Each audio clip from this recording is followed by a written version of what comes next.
Breaking down the Vikings from the perspective of a former NFL General Manager of the Year. It's Jeff Diamond's Purple Report. Presented by your select Minnesota Buick GMC dealers. Welcome, everybody, to Jeff Diamond's Purple Report, brought to you today and every Monday during the Viking season by your select Minnesota Buick GMC dealers on 1500 ESPN and available 24/7 on YouTube via links from the 1500 ESPN and Score North websites. I'm Jeff Diamond, former Vikings GM, former Tennessee Titans president. Our producer is AJ Fredrickson, does a fantastic job, and he had a lot of clips and sound bites to figure out this week. But rightfully, I mean, it works out because it's not like I'm going through after a loss, Jeff. I'm going through after a huge win for the Vikings after going to overtime. Arguably, maybe they didn't need it, but they beat what everybody, I think, is regarding as a Super Bowl contending Buffalo Bills team. So that's a huge win for the Vikings. I am more than happy to grab all the clips needed for today's show. Yeah, I think our snowfall and start of winter, making it a little more palatable for people, perhaps, when they can think about that super exciting Vikings victory yesterday in Orchard Park, New York, against the Buffalo Bills. And truly, it's just amazing. We thought perhaps this streak of dramatic comeback victories, one-score wins was going to end when the Vikings were down 27-10 in the third quarter and going late into the third quarter. And lo and behold, they rally again against, as you said, the consensus AFC Super Bowl favorite, the Buffalo Bills. Josh Allen starting with that elbow, but played well until late in the game when he started coughing the ball up. And there's just so much to unpack from this game. It was such an exciting game. Truly, in my opinion, and I've seen a lot of football and a lot of Viking games in my lifetime and in my 20-plus years in the NFL, working with the Vikings and the Titans, this was one of the most exciting regular season games I've ever seen. And it certainly is going to rank as a classic in Vikings history in terms of regular season victories and regular season games. So, as we said, a lot to unpack. Coach Kevin O'Connell very excited in the postgame, talking about the victory, and I think sets the Vikings up in such a fantastic shape going forward here to this upcoming homestand with 3 consecutive home games, all against teams with winning records, starting with the Dallas Cowboys this Sunday at 3:25 late afternoon start, doubleheader game, and then New England comes in on Thanksgiving night, be an exciting game, and then the Jets, who are a very surprising team this year. So it's going to be exciting 3 games, but this one might be a little bit of gravy. That they wasn't necessarily the one that we were counting on them winning this year, and as I said, didn't look like that way in the third quarter. So let's go to our highlights, and these are courtesy of Fox and Joe Davis and Daryl Johnston on the call. Early in the game, Vikings once again, opening drive that they've had great success, the 5th time in the last 6 games that they've been able to take that opening drive and drive down the field to a touchdown. Did it again and culminated with Justin Jefferson. Just the start of a fantastic day for him that we'll talk a lot about today. Justin Jefferson, a 22-yard touchdown catch. Another third down, 3rd and 3. Cousins looks to throw, lofting for the end zone, and Jefferson! Touchdown, Minnesota! Jefferson, 2 big catches on the drive, and did he just hurt himself in the celebration? Grab that hamstring. You hope that he's just messing around. Yeah, we were a little bit nervous there for a second. I think everybody across the state of Minnesota, every Vikings fan with a just holding their breath, waiting. Like, okay, maybe better go a little softer on the gritty next time, Justin. But as we said, Vikings got off to that early lead. The Bills rallied right away, came back, and were able to run the ball effectively. And Josh Allen, big, strong quarterback, running the ball in this game, 84 yards on the ground, showing that he was recovered from that injury. And so the Bills go up 24-10 at halftime and expand the lead to 27-10 in the third quarter. And now it's late third quarter, and the start of a series of big plays for the Vikings that really got them back in this game. And in this particular case, it was Dalvin Cook, who had a really good day and a couple drop balls, but a really good day overall, and did some great blocking, by the way. including on a play we're going to see in a few minutes. But Dalvin Cook, 81 yards to the house. 7-1, trying to win a 7th in a row today. Here's Dalvin Cook on first down, and Cook's got room. Dalvin Cook takes off down the sideline. There he goes. The big play they desperately needed. Dalvin Cook with a 71-yard touchdown. Now, on the ensuing drive, and as I said, it's the start of a sequence in that late third quarter, through the fourth quarter, into overtime. Just phenomenal playmaking on both sides, exciting plays, back and forth. There were so many twists and turns in this game, so many times when you thought the Vikings were going to win the game or lose the game. And here was a big play by an ex-Viking and part of the Minneapolis Miracle back in 1987. Stephon Diggs had a really good game in this particular case. This was a phenomenal one-handed catch. Vikings showing pressure here. They rush just 4. Allen again rolls. On the move, lets it fly. Oh, Diggs! Oh, what a catch! Stephon Diggs, one hand. First down, Buffalo. That was the last play of the third quarter. And into the fourth quarter, the Bills are driving, looking a little bit bleak for the purple at that point. And then a huge play by Patrick Peterson, the savvy veteran, let his guy who had run out of bounds, figured he was out of the play and kind of drifted to the middle and picks off Josh Allen in the red zone. So here we go. Allen on 4th and 2. Keeps it alive.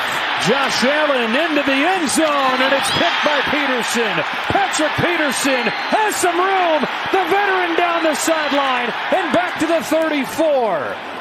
Vikings defense bends and bends, but doesn't break. And it was interesting to me because you talk about some of the players who we know the Vikings have a lot of Pro Bowl caliber star players, AJ. Yeah. But you have to have contributions from throughout your lineup to get to 8-1 and to be a playoff team and be successful. And in that particular play, Khyiris Tonga put the heat on Allen, and he's a backup nose tackle, came in the game for relief of Harrison Phillips, and he put the heat on Allen, which helped cause that interception. And so at that point, the Vikings, on the next drive, it sets up a sequence of events, and they're driving down the field on the next series, and C.J. Ham scores a touchdown for the Vikings. 13th play of the drive for the Vikings. Thielen in motion. Here's Ham, the fullback. Touchdown, Vikings. C.J. Ham with his first rushing touchdown in 5 years. And it's a one-score game here in the fourth. Go ahead, fullback. How do you like that? Great deception on that play with the fake toss. And so before we get into the next series of highlights, which includes perhaps the best catch I've ever seen in my life. Yeah. And I've seen a lot of catches in my life. But before we do that, we want to talk about our great sponsor, the Select Minnesota Buick GMC dealers. It's time to visit your Select Minnesota GMC dealers and hit the turf in a truck that's designed to tackle the toughest proving grounds. That's the GMC Sierra SLE. It's bold, precise, and capable. Sierra comes standard with a 2.7-liter turbo high-output engine, delivering 310 horsepower and 430 pound-feet of torque. Or call a winning play with an available 3.0-liter Duramax turbo diesel engine with a 10-speed automatic transmission.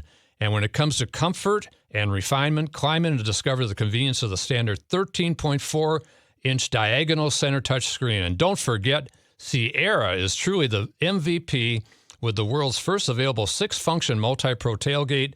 It's time to step up to professional grade and test drive a new Sierra SLE today. Available now at your Select Minnesota GMC dealers or online at TwinCitiesBuickGMC.com. So, as I referenced before our commercial for our GMC friends, the next series for the Vikings, and this is right at the 2-minute warning. What a play by Justin Jefferson. What a day he had. It was just phenomenal. 10 catches, 193 yards, a touchdown, career high for him. And so many of his catches were contested catches with the Bills in really good coverage. This is against the number one defense in the NFL. Now, yes, they had some injuries in their secondary, but everybody's got injuries this time of the year. The Vikings were missing some top players too, and lost a couple players in this game when Christian Darrisaw went out. Their outstanding tackle, Dalvin Tomlinson, their starting defensive tackle, missed the game. But in this particular case, we're at 4th and 18, and there are 2 minutes to go in the game. The Vikings are on their own, 25-yard line. And so this is pretty much do or die. And Kirk Cousins goes to his best player and heaves it up deep to Justin Jefferson. We welcome you to Orchard Park with 2 minutes left in a 4-point game. Kirk Cousins back to throw on 4th and 18. He's given time. He wants Jefferson. Climbs the ladder. Oh, my goodness! Justin Jefferson pulled it in. The catch of his life. But we got to look back at this.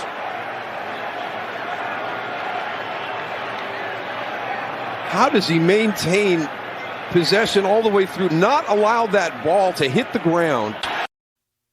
That catch is going to rank up there with top catches of all time in the NFL, such as David Tyree's catch in the Super Bowl for the Giants that helped them beat the Patriots that year. But it was just an unbelievable play by Jefferson. And so the Vikings go on and drive down inside the red zone, inside the 5-yard line, and lo and behold, it is 4th and goal.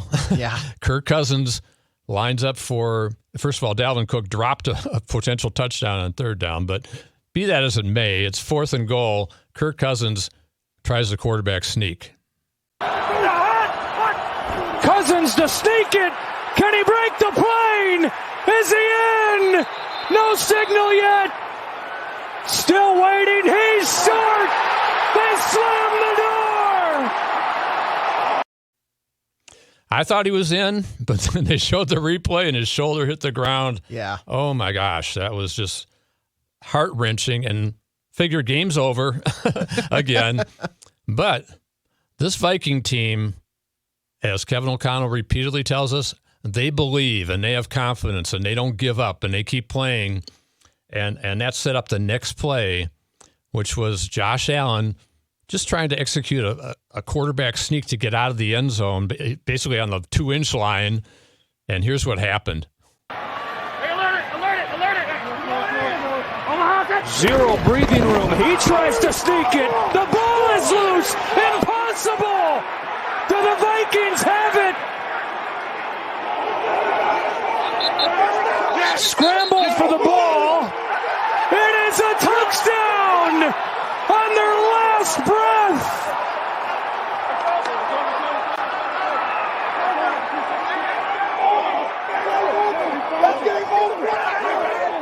It's Eric Kendricks. A fumbled snap and a touchdown for the Vikings. So game over for the Vikings, about 40 seconds left. Not so fast. I was sitting at home and I thought to myself, that's got to be it. That like pack it in. But then I remembered Andy Dalton marched up the field with like 23 seconds against this very same team. This isn't over just yet. No, it was definitely not over yet. But Josh Allen got the benefit of really a horrible officiating call. And in this particular game, I thought there were a lot of bad officiating calls. I thought Christian Darrisaw, a holding penalty that was a big drive killer, was a bad call. On one particular occasion in overtime, the Bills had 12 men on the field when Dalvin Cook got stuffed for a 3-yard loss. But this particular play is inexcusable in my opinion. That's Diggs motioning across the formation. Allen looking the other way. Gabe Davis diving try and catch. Yeah, juggling the ball out of bounds, hits the ground. It's just incredible to me that they didn't go to the replay booth and that the replay official is either in New York or the replay official upstairs at the stadium didn't stop play, and the Bills wisely did a hurry up on the next play, and O'Connell said he was asking for it to be reviewed, and it's just a terrible, terrible call in that situation. I thought it was interesting, AJ. I was reading a story today, and Bill Belichick at his press conference, the Patriots' great coach, was asked about this particular play, and he immediately said, hey, I think that coaches should have challenges throughout the ball game if they've got the challenges available, and not have to go to the replay official or to New York in the final 2 minutes of the half and final 2 minutes of the game in an overtime. And I think he makes a good point, because Kevin O'Connell would have challenged that catch. It was a 20-yard reception, which was a huge play when the Bills have under 30 seconds left in the game. So they take advantage of it, go down. I was afraid they were going to score a touchdown at that point, but they kick a field goal with 5 seconds left, and we're in overtime. The Vikings win the toss, always a good thing. Dalvin Cook starts running wild, has 25-some yards on that overtime drive. Justin Jefferson makes a big catch down to the 2-yard line.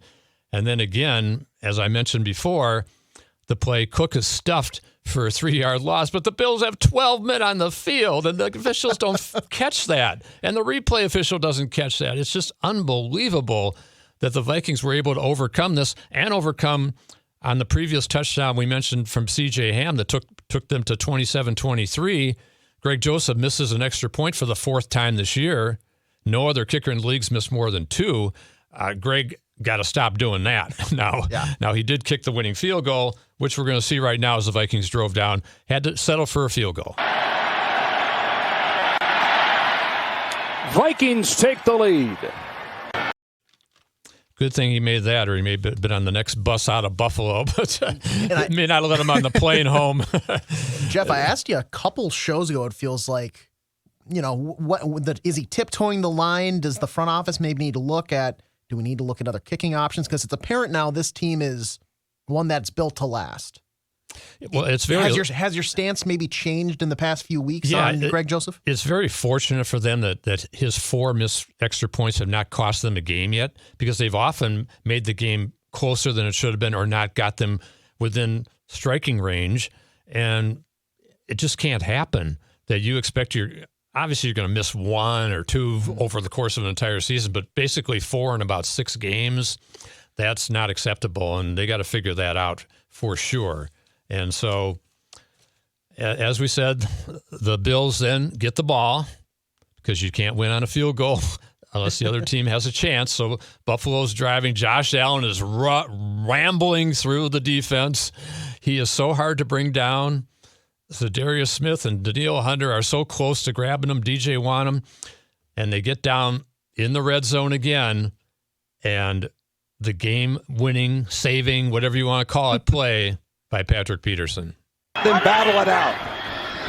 2nd and 10. Allen steps up and throws an interception. Patrick Peterson. And in this heavyweight bout, the Vikings with the knockout blow. The Vikings win the game of the year. Just such an exciting game, such an exciting finish, dramatic. And the Vikings, 8-1 now, kept their 4.5-game lead in the NFC North as the Packers were able to defeat the Cowboys, came from behind, rallied from behind with 3 touchdown passes from Aaron Rodgers to Christian Watson, the 2nd-round pick. And the Packers now 4-6, and they will host Tennessee on Thursday night before they go to Philadelphia on Thanksgiving weekend. The Packers hoping to get on a streak here to climb back into wild card contention. Highly doubtful they're in division title contention with the Vikings so far ahead of them. But I think the other good news in the standings front is that Seattle got beat by Tampa Bay over in Munich. A very cool scene over in Munich if you had a chance to watch any of it, AJ.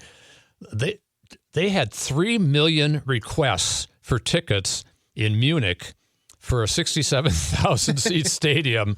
What a phenomenal show that they put on, and the crowd was very excited. And Brady led the Bucs to a win over Seattle, which drops Seattle now to 6-4, 2.5 games behind the Vikings for the number 2 seed. Very significant, because that could mean you could have 2 home games in the playoffs. They're still chasing Philadelphia, and the Eagles have Washington in the Monday night game, so we'll see what shakes out there for them. But the Vikings in very good shape. This was a game that we didn't necessarily count on them winning. Here's a couple other kind of key numbers from that game. It's the first time since 1968, and that includes 52 straight games, that the Bills have lost a home game that they led by 14 or more points at halftime. That's a pretty astounding statistic. Mm-hmm. And as I said, keeping their great lead in the division, a first-score touchdown for the fifth time in 6 games. Now they're amazingly 7-0 in one-score games this year, +2 in turnovers in this game, which was obviously critical in the ball game with Josh Allen, who is a great talent, let's face it, but he definitely needs to be more careful with his throws in the red zone. And he's had 4 interceptions the last 2 games, which has led to losses for them to the Jets and Vikings. Mm-hmm. And so the Vikings +2 in turnover ratio in this game. Now they are +8 on the season, ranking second in the NFL.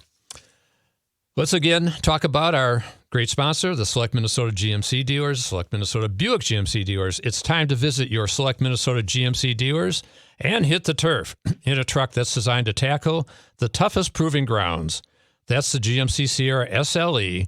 It's bold, precise, and capable. Sierra comes standard with a 2.7-liter turbo high-output engine, delivering 310 horsepower and 430 pound-feet of torque. Or call a winning play with an available 3.0-liter Duramax turbo diesel engine with a 10-speed automatic transmission.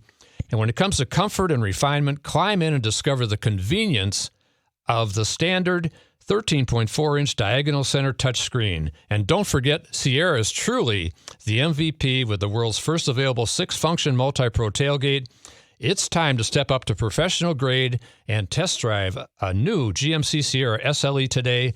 Available now at your Select Minnesota GMC dealers or online at TwinCitiesBuickGMC.com. So here we sit, 9 games in, Vikings 8-1. Dallas Cowboys will come to town. They'll be smarting coming off their overtime loss in Green Bay. The Cowboys have a ton of talent on that football team. And we will see perhaps the defensive player of the year or one of the top candidates in Micah Parsons. Yeah. The Cowboys' great linebacker, has 8 sacks. He's all over the field. He'll be a big challenge. It'll be a big question mark this week if Christian Darrisaw can come back from that concussion. I did think that Blake Brandel, who stepped in for Darrisaw, did a really good job in a tough situation against one of the top defenses in the NFL, the number 1 scoring defense, did a really nice job. As I said, they helped him out with some chipping from Dalvin Cook, including on the great 32-yard Superman catch by Justin Jefferson. Cook made a great block in that situation. He also picked up a couple big blitzes. So Dalvin showed his toughness as well as his great speed and ability on the 81-yard touchdown run. So Cowboys come to town, and it'll be a big challenge. Dak Prescott has some great targets on offense. He's got, obviously, CeeDee Lamb, who was the first receiver picked in the 2020 draft over who? Justin Jefferson. Maybe the Cowboys would like a do-over on that, but CeeDee Lamb had a big day yesterday in Green Bay, 150 yards receiving. He's a good player, but he's not an all-time player that Justin Jefferson is. And it kind of begs the question to me, AJ, is Justin Jefferson the best receiver in the NFL today? I say yes. Tyreek Hill's having a great year. We know Devontae Adams very talented. Cooper Kupp got hurt yesterday. Mm-hmm. He's talented. Justin Jefferson, with his leaping ability, his athleticism, his route running, just everything about his game, his contested catches, to me, he's the best receiver in the league right now. And I might even go out on a limb and say he might be the best player in the NFL right now. He and Patrick Mahomes, perhaps, and maybe defensively Micah Parsons. Von Miller was a real challenge for the Vikings yesterday. I thought Brian O'Neill did a good job battling him, and he only had 1 sack in the ball game. Brian O'Neill is a Pro Bowl tackle, and I think he proved it again yesterday against Von Miller. But the Cowboys come to town. They will bring a lot of talent on that football team. And we know Ezekiel Elliott came back yesterday. I think Tony Pollard, the other back in Dallas, is probably a better player than Elliott at this stage of his career. And the Cowboys had some issues yesterday. Certainly could not really come through at the end of the ball game, and Dak Prescott was not making the plays at the end. A little bit, not so much a la Josh Allen, but he had some problems, and the Packers were able to rally in that game. So Cowboys come in. That'll be a fun test for the Vikings too. But the good news, it's at home in front of it'll be a rabid, loud crowd, very excited after this Buffalo win. On the heels of 3 road wins in the last 4 games, with only 1 home game mixed in there when they beat Arizona in late October. So it certainly bodes well for the Vikings schedule-wise to have this run with these winning teams, but they're playing at home where they're 4-0 this year, and should set up well for them to have an opportunity to get on a little further roll here. Who knows if they can keep this going and win these 3 home games, get to 11-1. At that point, they might be pushing Philly for that top seed and the bye in the playoffs. So a lot of excitement ahead, but coming off a game that is just so memorable in a lot of ways, and one of the classics. And as I said, I saw a lot of great Vikings games over the years during my 20-plus years with the organization. Just some very memorable wins that we had in the regular season. But I don't remember a game that had the ups and downs, the twists and turns of this particular ball game, where, as I said, it looked so many times like the Vikings were going to get beat and have to come back to Minnesota 7-2 and have the Cowboys ahead, and all of a sudden start getting a little bit nervous. To pull off this win, I think was just monumental, AJ. Yeah, no, and it's huge, and like you said, the fan base this coming week is going to be just rabid. It's going to be rabid animals out there in US Bank Stadium. Just an 8-1 team now being regarded, maybe as I've seen in the media, they're getting the respect that they kind of deserve. And we do have some post-game comments from a guy who was talking. He played a big role in that win. He was talking about maybe some of those media people giving the Vikings the respect they deserve. You want to hear from Patrick Peterson? Yes, for sure. All right. Pete, how much of a statement win was this for you guys? I mean, some people are saying, they're 7-1, but they haven't beaten any good teams. They've barely beaten mediocre teams. How much of a statement win is it beating one of the Super Bowl favorites? Look at us now. Okay. Look at us now. And that's all I can say. All we want to do is continue. We're not trying to prove them or they wrong. We just want to continue to prove ourselves right each and every time we step out on the field, because we feel that we are a really good football team that believe in one another, and it showed again today. We was down, I believe the largest margin was 13, 14, 17. 27. So if we're not a good football team, how could you come back from that deficit? Look at us now. Yeah, I love Patrick's comments, and Justin Jefferson also excited after the ball game, talking about his big playmaking. Have you seen a highlight of it since you got back to the locker room? Yeah, they were showing me in the locker room. Was it even more unbelievable when you watched it? For sure. Just the way my body how it went up, him catching the ball in his hands and me taking it from him. I mean, the whole play was crazy, but it starts with the O-line. It starts with blocking, giving Kirk that time to give me that opportunity to go up and make a play. But it's not me. This is a collective team win. So many people played so many different parts in this win. And let's hear from Kevin O'Connell and his reaction to being 8-1. Pretty unbelievable football game to be a part of. There's a lot of moments in that game where I'm trying to think back and process just the critical plays that our guys made, offensively, defensively. Wasn't always perfect for us, but our team's ability, I think, over these last few weeks to win football games. Just as we said, big win for the Vikings, huge win, remarkable game.